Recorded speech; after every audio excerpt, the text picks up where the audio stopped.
Hey guys, what's happening? So we finally got a break in the snow where I am here in Cleveland, and it's actually warmed up above 32 degrees, above freezing.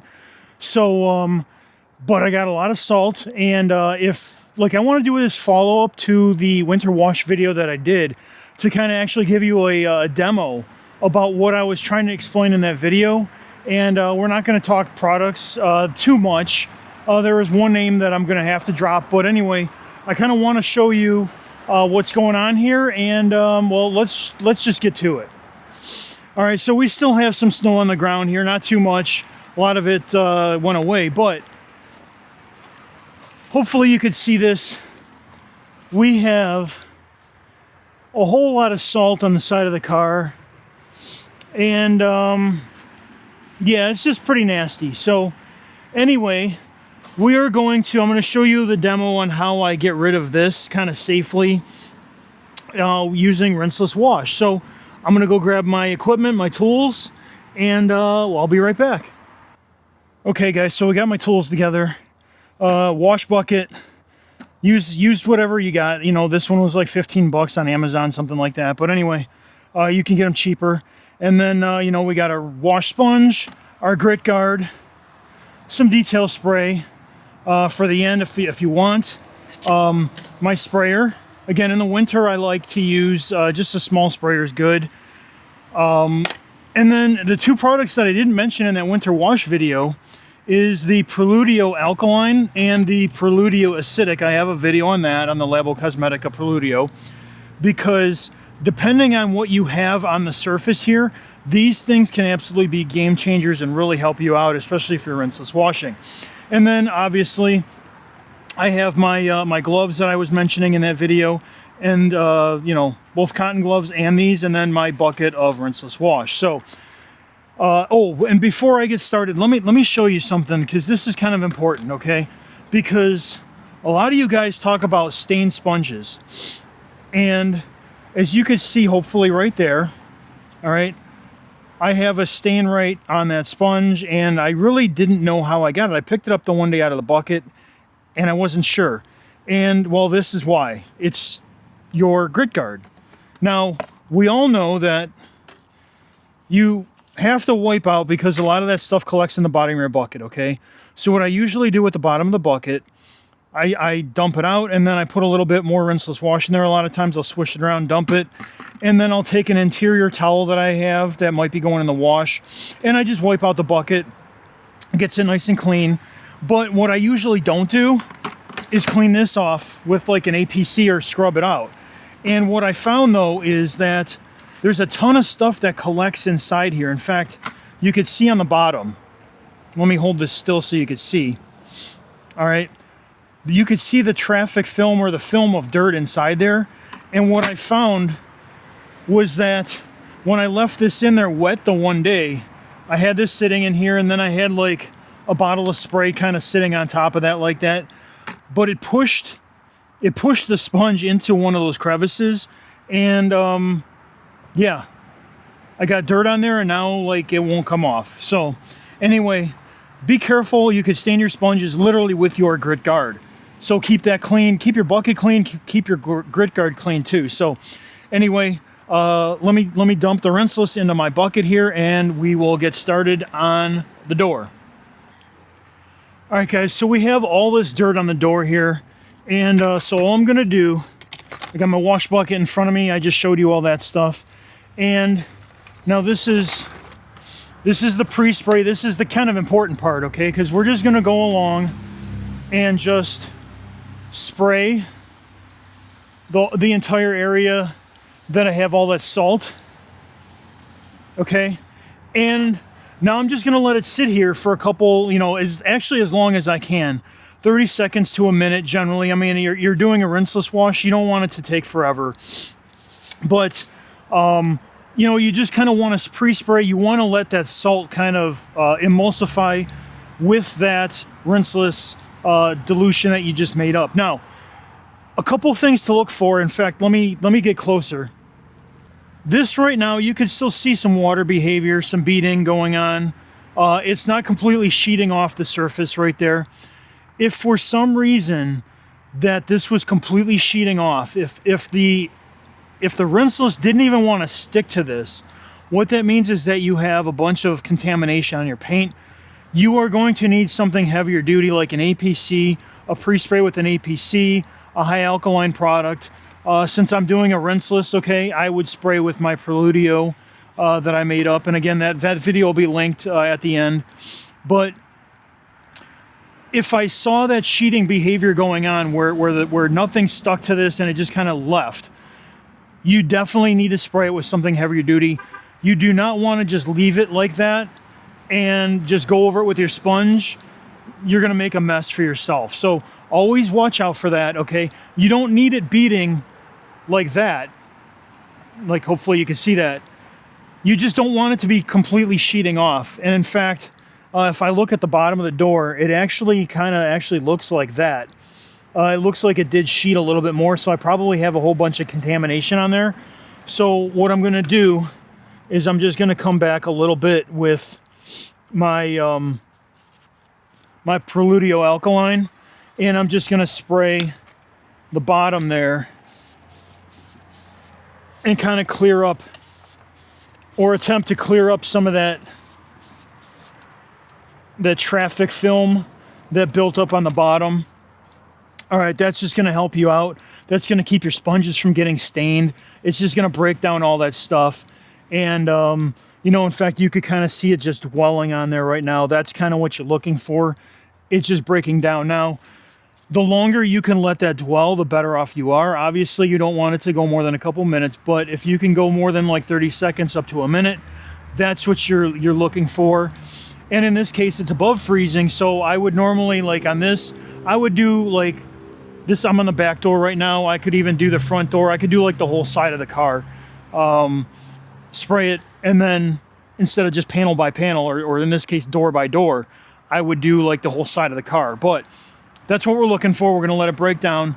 So now that we've let the alkaline sit there for a while, that I sprayed on, all right, now I'm going to hit it with the Rinseless again, because all that salt, number one, I emulsified a bunch of that salt. It's still broken down inside the Rinseless there, okay? And then I even sprayed some of that Preludio, the alkaline. I want to spray. Okay, now this time I'm just going to start at the top of the door. I'm just going to do the whole door. So I'm going to spray the entire thing down. And when I get to the part where I had the most salt, I'm going to keep going, and I'm going to spray a lot more. And I'm going to kind of use the Rinseless to actually rinse any of that grit, that salt, that grime. I'm going to try and rinse it all down. All right, and now that I've done that, and I could definitely see there's a difference now in the water behavior. I see a little bit of beating going on.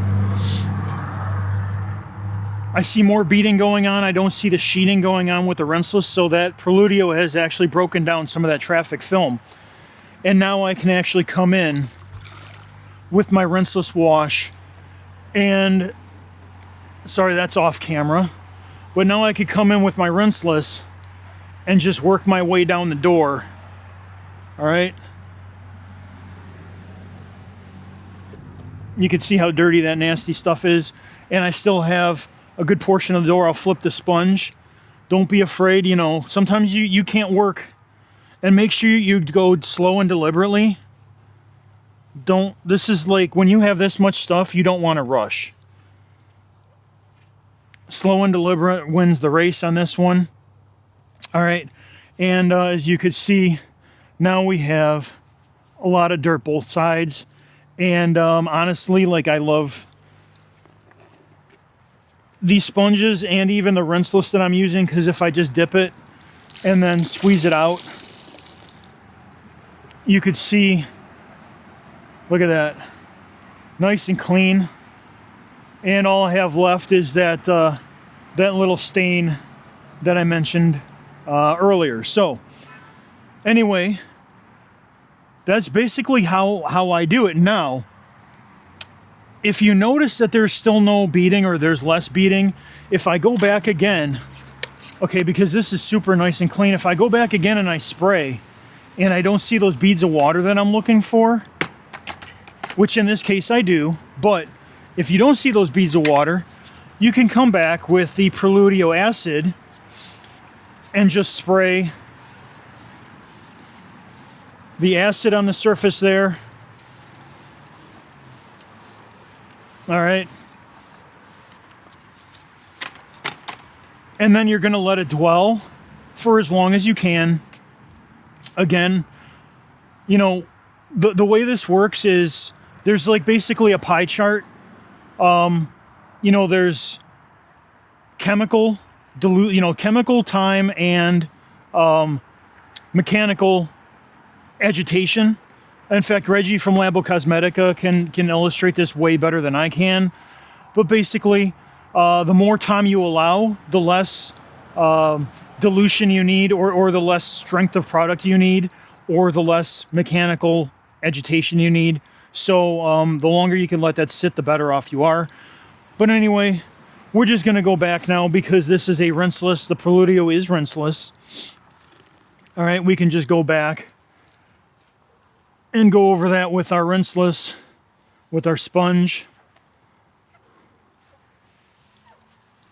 All right, and we have a nice clean car. And in fact, if I spray with the rinseless again, you can see that water behavior. Those beads are forming. Great hydrophobic behavior. So now that we got that done, now we just get our drying towel and go to town. All right, we have our drying towel. And again, like I mentioned in that winter wash video, definitely you're going to want a drying towel that's bigger than you normally would use in the summer. Or you're going to want two of them because none of this, literally all this water is still here. It's been probably, actually since I just finished showing you, I had to move my wash stuff and go in the car and get the towel. But it's been a minute or two, and all this water is still just sitting here. So now is when you're actually going to come back and you want your bigger towel and just do that. Or you get your favorite drying aid. You know, if you still had, if you had your product still on the surface, you could use your favorite drying aid, a couple quick sprays. If you want a little bit of protection behind, you can use a drying aid with ceramic protection or, whatever it is. And then you just come behind with your with your dry media, your drying towel. All right. And just like that now, you have a perfectly clean, really nice looking car. And that's how you do it. So we went from this to this. Super simple, super easy, but we're not done yet, because when you get a ton of salt being slung up on the car, what do we get? We get a ton of that stuff. Ton of that stuff. In fact, this is actually pretty clean. The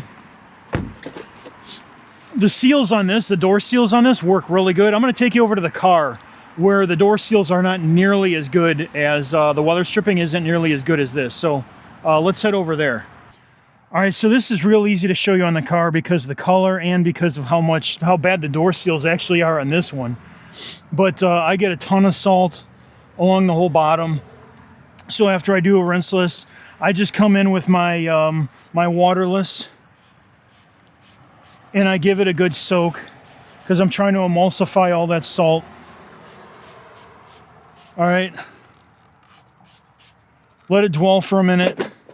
And then I just come back with my, in fact, this is just the Costco microfiber. All right. But I just come back with my Costco microfiber and work my way down. And with a Waterless, because you need to roll it, this is going in with a dry towel on wet product, so you roll it. Let me show you again. On a clean side. So you start out, and basically you're going from you have your towel, and so this leading edge is catching the dirt. So as that catches dirt, then you move basically to another part of the towel, and you just keep rolling it out so that when you're done, you should have dirt across the entire portion of the towel. So, and then now you have a nice clean surface. And what you could do then is just take your towel, and in fact, if you wanted to, you could spray again. All right. And you could just do a nice quick wipe and buff with a clean side of the towel just to make sure that you've gotten everything. And now you got a nice shine, you got a nice gloss on there. And now you're done. And then what you could do, you know, if it's warm enough for you, do your wheels, your tires. If you have a good sprayer, spray out the inside, or you take it up to the car wash, whatever it is, and you grab their sprayer, and you just randomly, you pay for like one couple minutes, whatever, and you just go in, you do your wheels, you spray that, and then just dry whatever you need to. So that's the end of the process. All right, guys, so there you have it. That's my process. I just wanted to kind of show you again, since when I did my winter wash video, the car wasn't dirty. Like I mentioned in that video, I had a snafu the day before when I actually had a dirty car. But this time I had a proper salty car, and it was pretty nasty. And so hopefully on video, you could basically see just how bad it was. You could see all the breakdown of the products and just how well it worked. And well, that's how you do it. So anyway, and both of those videos, the Preludio video that I used, that because I didn't mention the Preludio in my winter wash video, that'll be linked at the end in a second, and the winter wash video as well.